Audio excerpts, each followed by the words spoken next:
ও খেয়ে দেখ তো কেমন হয়েছে।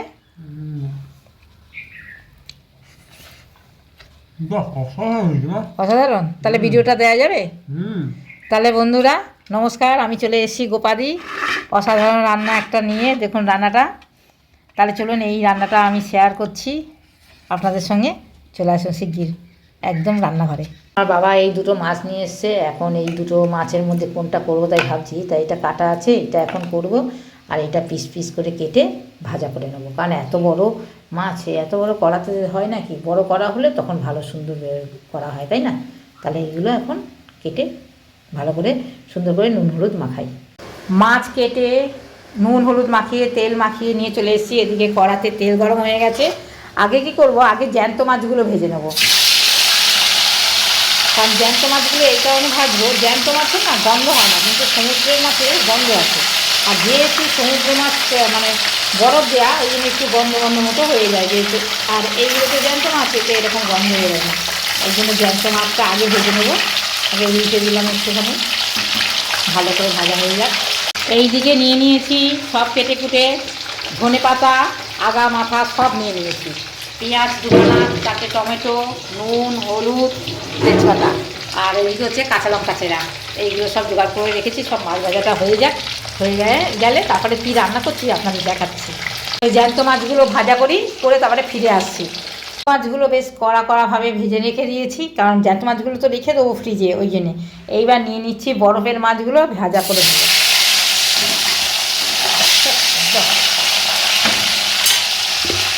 প্রথমে দিয়ে দিচ্ছি মাথাগুলো, একটা দিয়ে দিই মাছ হয়ে যাবে। এই করে মাছটা এত ভালো মাছ, কী সুন্দর কড়াতে দেখুন নড়ে যাচ্ছে, মানে হয়ে যাচ্ছে, বেশ গোটা গোটা উঠছে। একটা মাছ আছে এত বাজে যে এত ভালো ওঠে না। মাছটা ভালো আছে, খুব কড়া করে ভাজতে হবে না। ভেবেছিলাম নোনা মাছ হয়তো একটু নরমও হতে পারে, কিন্তু দেখলাম না, কাঠকই সহজে নরম হয় না, বরফ দেওয়া হলেও নরম হয় না। এই কাঠকই মাছের সঙ্গে আমার একটা গল্প আছে, দেশের বাড়ি সুন্দরবনের। আপনারা যদি শুনতে চান তাহলে সেই গল্পটা শেয়ার করব এবং সেইখানে নিয়ে যাব আপনাদেরকে। কড়াতে তেল দিয়েছিলাম, ঠিক ততটাই কিন্তু রয়ে গেছে এতগুলো মাছ ভেজে। তাহলে মাছগুলো এত ভালো যে বলার কথা না। কোথায় গেল তেজপাতাটা, খুঁজে বেড়াচ্ছি। এই দিকে রেখে দিয়েছি তেজপাতাটা। দুটো তেজপাতা ফোড়ন দিয়ে দেবো তেলের মধ্যে। এইবার দিয়ে দেবো পেঁয়াজগুলো, এতে ছেড়ে দেবো। পেঁয়াজগুলো একটু হালকা করে ভাজা হবে, তারপরে ফিরে আসছি। আর একটু পেঁয়াজ ফ্রিজে রাখা ছিল কাটা, তা সেটাও দিয়ে দিলাম। শুধু পেঁয়াজ আর টমেটো দিয়ে করবো তো, দুপুরের ভাত খাওয়া, তাই একটু বেশি করে না করলে হবে না, ওই জন্য পেঁয়াজগুলো দিয়ে দিচ্ছি। এবার এর মধ্যে দিয়ে দেবো একটু নুন আর হলুদটাও দিয়ে দেবো, দিয়ে এতে একটু হালকা করে ভেজে নিই। তো একটা কাজ করতে চলে এসেছি। এই যে দেখুন, এগুলো কি দেখতে পেয়েছেন? এগুলো হচ্ছে রিটা ফল। আমার ছেলে রিটা ফল নিয়ে এসে টুকরো টুকরো করেছে, ছাড়িয়ে টুকরো টুকরো করে জলে ফুটিয়েছে। এবার জলটা ঠান্ডা হয়ে গেছে, তাই ওকে একটু চটকে দিচ্ছি। মানে চটকে যে সাবানটা পুরো বের করে দিতে হবে। আমি তো এইভাবে সাবান জলটা বের করছি। আপনারা যদি জানেন যে এটা আরও অন্যভাবে বের করা যায়, তাহলে কমেন্টে জানাবেন আমাকে। কারণ আমার তো জানা নেই অন্যভাবে বের করাটা, কারণ একজন এক এক রকমভাবে পদ্ধতিতে বের করে, তাই না? কারণ কীরকম বেরোচ্ছে দেখুন। পেঁয়াজটাকে এবার নাড়িয়ে দেবো, নুন হলুদ সব নাড়িয়ে দিলাম। আর নুনটা পেঁয়াজের সঙ্গে মিশে গেলে সেদ্ধ হতে আরও তাড়াতাড়ি হয়ে যাবে, তাই না? আর সবাই ভাবছিলেন তেলটা বোধহয় পুড়ে গেছে, তেলটা আসলে পড়েনি। মাছগুলো তো একটু কড়া করে ভেজেছি, আর অতগুলো মাছ ভেজেছি, তাই জন্য তেলের রঙটা ওইরকম হয়ে গেছে। এই তেলের রঙটাই দেখুন না, তরকারিটা যখন কষবো তখন কত সুন্দর কালার নেবে। পেঁয়াজ ভাজাটা আমি ঢাকা দিয়ে করবো, যেন পেঁয়াজটা লাল না হয় কিন্তু নরম হয়ে যায়। পেঁয়াজগুলো বেশ সুন্দর করে ভাজা হয়ে গেছে। এইবারে দিয়ে দেবো টমেটো আর কাঁচা লঙ্কা। আর এটা একটু ঝাল ঝাল করে করব। আপনারা চাইলে যদি আরও ঝাল দেন আরও ঝাল দিতে পারেন। আমি 4-5টা কাঁচা লঙ্কা দিয়েছি। আর আমি তো শুকনো লঙ্কা দিই না, আপনারা এই সময় দিকে শুকনো লঙ্কার গুঁড়োটাও দিয়ে কষাতে পারেন। আর এই যে টমেটো দিয়ে দিয়েছি, এর সঙ্গে দিয়ে দেবো এই যে আগা মাথা ধনে পাতা সব যা কেটে দিয়েছি সব, কারণ গোড়াগুলো না দিলে না ধনেপাতার গন্ধ পাওয়া যায় না। এখন ধনেপাতা একদম বাজে, মানে কি বলবো, ক্ষেত থেকে তুলে আনলে সেই ধনেপাতা যা সুন্দর গন্ধ, কিন্তু এখন বাজার থেকে কিনে আনলে ধনেপাতা কোনো গন্ধই পাই না। তো যাই হোক, একদম গোড়া থেকে সব ধনেপাতাগুলো দিয়ে দিয়েছি, দিয়ে এবার এইটাকে ভালো করে কষাবো। আর আগে তো হলুদ দিয়ে দিয়েছি, নুন দিয়ে দিয়েছি, আর কিছু দিতে লাগবে না। এবার টমেটোটা একটু গলুক। কত সুন্দর সেদ্ধ সেদ্ধ ভাব হয়ে গেছে। এইবারে দিয়ে দেবো সেই নোনা কাঠকই মাছগুলো। এই কাঠকই মাছগুলো ঝোল খেলে, জ্যান্ত জ্যান্ত ঝোল খেলে ভালো লাগে।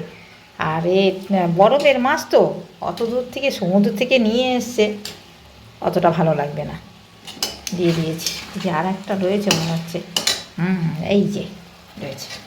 তাহলে এইটার সঙ্গে এবার মিশিয়ে ঝাল মতো করে নেবো। আর এই যে মাছের সঙ্গে মিশাচ্ছি। আর এ কিন্তু গ্যাসটা কিন্তু একদম লোতে দিয়ে রেখে দিয়েছি। জোরে দিলে তো এর জলগুলো সব টেনে যাবে, ভাজা ভাজা হয়ে যাবে। তো গায়ে মাখা মাখা করবো, জলও দেবো না। জল দিলে ওর টেস্টটা জলের মধ্যে টেনে নেবে, তাই জন্যে এরকম গায়ে মাখা মাখা করবো। এরকম করে ঢাকা দিয়ে 5 মিনিটের মতো করবো রান্না। দেখুন মাছের কি সুন্দর তেলগুলো ভেসে উঠেছে। জল দিলে কিন্তু এই তেলগুলো এত সুন্দরভাবে ভেসে উঠতো না। আর এই যে এক থালা ভাত দারুণভাবে খাওয়া যায় বলুন মশলা দিয়ে। তাহলে এবার গ্যাসটা অফ করে দিচ্ছি, ফিরে আসছি যখন খেতে বসো তখন আপনাদেরকেও সঙ্গে নিয়ে আসছি। দাঁড়ান, এই মাছগুলো এবার চলে যাবে ফ্রিজে আগামী দিনের জন্য। কারণ আমাদের না রাত্রিবেলায় মাছ খাওয়া হয় না। এবার রাত্রিবেলা মাছ খাওয়া হয় না বলতে কেউ খেতে চায় না, খেলে বলে শরীর খারাপ করছে। তার জন্য আমরা রাত্রিবেলা মাছ খাই না। তাই জন্য এগুলো ফ্রিজে পাঠিয়ে দিচ্ছি। বাবা নিয়ে এসছে 2 রকম মাছ, কিন্তু রেখে দেবো এখন। ভাত নিয়ে চলে এসেছি, ভাত বেড়ে দিয়েছি। ওদিকে দেখো বুলবুলিটাকে একটা পিক করে ডাকছে, দেখ বাবু। তাহলে এই দিয়ে দিই। ও আমার ছেলেটা আবার লেজা খেতে ভালোবাসে, আমি ভুলে গেছি। তা লেজা দিয়ে দিলাম। বাবু দেখ, আজকে শুকনো শুকনো তরকারি কিন্তু সুন্দর হয়েছে। কী মাছ এনেছে বলতো দাদু? এটা কাঠকই। আমি নিয়ে নিলাম একটা মাথা। হ্যাঁ, দেখ খেয়ে দেখ। এইটা হচ্ছে কি বললি বাবু তুই? কই মাছগুলো কাটলে? না না, এইটা হচ্ছে সমুদ্রের কাঠকই। মানে সমুদ্রে এই কই মাছটা সমুদ্রে হয়, নোনা মাছ। আর যেটা তুই দেখিস ওই কই মাছটা, ওইটা হচ্ছে পুকুরের কই মাছ। ওইটা মিষ্টি জলের মাছ, আর এটা নোনা জলের মাছ। তাহলে বন্ধুরা আমরা খেতে বসলাম, টাটা। তাহলে আসি বন্ধুরা, সবাই ভালো থাকবেন, সুস্থ থাকবেন আর সাবধানে থাকবেন। ছেলে খাচ্ছে আর আমিও খেতে বসে গেলাম। দেখি এক গাল খেয়ে কেমন হয়েছে। সুন্দর হয়েছে। তাহলে ভিডিওটা শেয়ার করছি, আপনারা কিন্তু দেখবেন, খুব সুন্দর হয়েছে। এরকম করে রান্না করবেন, খুব ভালো লাগবে। এরকম ভিডিও অনেকে দিয়েছে, তা আমি তো নতুন, ছোট পরিবার আমার, সবাই একটু সঙ্গে থাকবেন। তাহলে টাটা, বাই বাই।